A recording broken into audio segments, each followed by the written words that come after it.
ಹೇಗಿದ್ದೀರಾ? ಹಾಂ, ಸೂಪರ್ ಆಗಿದ್ದೀನಿ. ಸೊ ಇವತ್ತು ಇವೆಂಟ್ ಬಗ್ಗೆ ಹೇಳಿ. ಬಂದಿದ್ದೀರಾ? ಇವತ್ತಿನ ಇವೆಂಟು ತುಂಬ ಸ್ಪೆಷಲು. ಯಾಕಂದರೆ ಹೆಣ್ಮಕ್ಳು ಬರೀ ಅಡುಗೆ ಮನೆಗೆ ಅಷ್ಟೇ ಸೀಮಿತ ಅಲ್ಲ.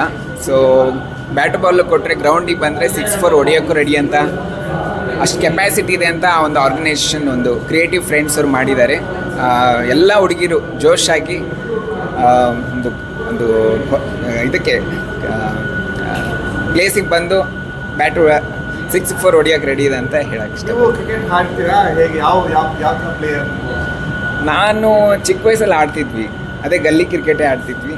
ಅದು ಬಿಟ್ಟು ಖೋ ಖೋ, ಕಬಡ್ಡಿ, ಕುಂಟೆಪಿಲ್ಲಿ ಆ ಥರ ಆಡ್ತಿದ್ವಿ. ಸೊ ಅದು ಬಿಟ್ಟರೆ cricket ಪ್ರೊಫೆಷ್ನಲಾಗಿ ಆಡಿಲ್ಲ.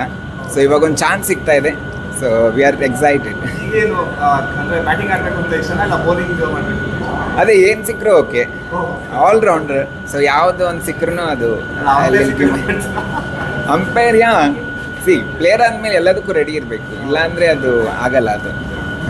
And finally madam, industry ಬಗ್ಗೆ ಏನು ಹೇಳ್ತೀರಾ? ಸೊ ಈಗ ನಡೀತಾ ಇರೋ ಸನ್ನಿವೇಶದ ಬಗ್ಗೆ, ಮಿಷನ್ಸರ್ ಬಗ್ಗೆ ಏನಾದ್ರು ಹೇಳಕ್ಕೆ ಇಷ್ಟಪಡ್ತೀನಿ. ಅದೇ ಅದು ಇದನ್ನೂ ಇನ್ವೆಸ್ಟಿಗೇಷನ್ ನಡೀತಾ ಇದೆ. ಸೊ ಅದ್ರ ಬಗ್ಗೆ ಇನ್ನೂ ಯಾರಿಗೂ ಅಷ್ಟು ಕರೆಕ್ಟಾಗಿ ಗೊತ್ತಿಲ್ಲದೆ ಮಾತಾಡೋದು ತಪ್ಪಾಗುತ್ತೆ. ಸೊ ನನಗೆ ಅನಿಸಿರೋದು ನ್ಯಾಯ ಸಿಗಲೇಬೇಕು. ರೇಣುಕಾಸ್ವಾಮಿ ಫ್ಯಾಮ್ಲಿ ಏನಿದೆ, ಅವ್ರ ವೈಫ್ಗೆ, ಅವ್ರ ತಂದೆ ತಾಯಿಗೆ ನ್ಯಾಯ ಸಿಗಬೇಕು ಅಂತ ನಾನು ಕೇಳ್ಕೊತೀನಿ. ಸೊ ಕಾನೂನು ಮುಂದೆ ನಾವು ಯಾರು ಚಿಕ್ಕವರು ದೊಡ್ಡವರು ಯಾರೂ ಅಲ್ಲ. ಸೊ ತಲೆ ಬಾಗಲೇಬೇಕಾಗುತ್ತೆ. ಸೊ ಹಾಗಾಗಿ no comments for that. Thank you ma'am.